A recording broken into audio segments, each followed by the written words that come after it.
Hello and welcome back to my channel. In today's video, I will show you how to use Splitit. So let's get started. So first of all, we will just open here our PC. So at our PC, I will just search for how to use Splitit. So basically, Splitit.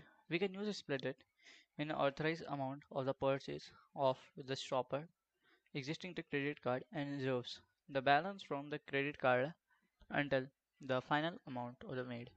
So basically, to use split it properly, you have to authorize the full payment of the purchase from the shopper as the existing credit card and serves the balance as their credit card until the final payment of the mode has been selected. So this is how we can just use split it. So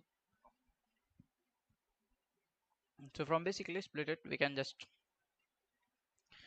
split the bill and we can just pay in the EMI forms. So platform supported, you can see at Magnato, then your Shopify, and then WooCommerce, then Salesforce, Wix, BigCommerce, then SPA Commerce Cloud. You can see standard. This is fund date. Okay, so this is how you can just use it.